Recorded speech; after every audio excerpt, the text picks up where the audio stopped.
ladies and gentlemen. Welcome to your Cup of Joe, reviewing the month of May. I am Joe Gallimore, Director of Investment Management with Argent Bridge Advisors. So indexes started the month of May off a little shaky, but they improved through the middle of the month as economic data supported investors' hopes that the Fed has reached a pause in its hiking of interest rates. But it was the final week of May that kind of weighed on things and saw markets trend down on concerns over the then swiftly approaching debt ceiling deadline. So as of the end of May, the S&P 500 ended just shy of 10% at plus 9.65. So far year to date, US small cap stocks are flat. International stocks are showing that global growth has decoupled from the US meaningfully and are at plus 7.2% so far this year. And the US aggregate bond index remains positive at plus 2.5%. So I want to use the rest of this month's message to give you an update on some changes that we recently made following our last investment committee meeting.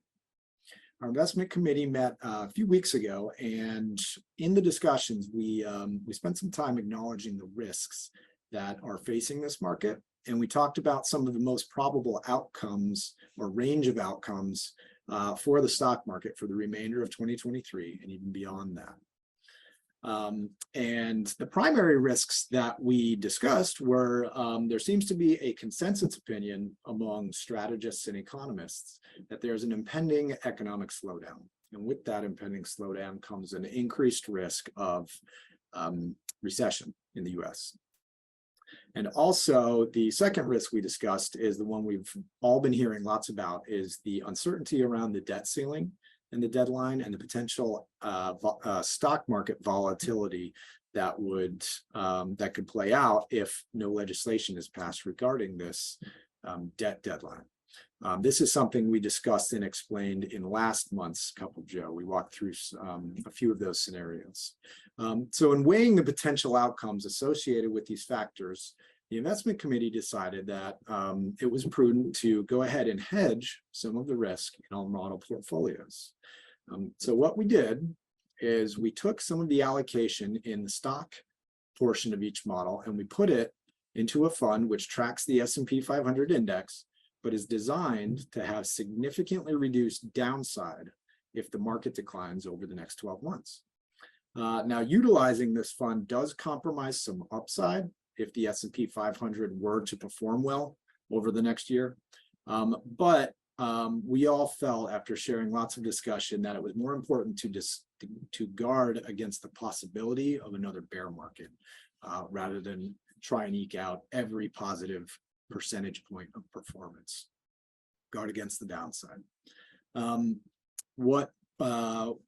In making these portfolio changes, one thing we didn't do was we didn't change the allocation to the bonds.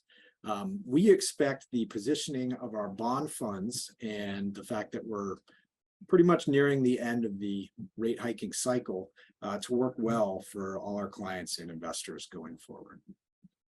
Now, in addition to making some investment changes, for our clients who are taking regular distributions from their portfolios, and also our clients who are taking their required minimum distributions from their IRA accounts, we went ahead and raised enough cash in those accounts to bridge the time span which we believe is most vulnerable to a market downturn.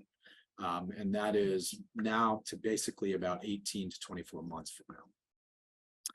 So those are the changes we've recently made. You'll see that activity in your accounts. And we wanted to outline these changes for you as this economic cycle progresses and as we remain focused on the long term while trying to stay mindful of the short term. So if you have any questions about the changes we made or any questions about anything else you're hearing, please feel free to reach out. Thank you all very much.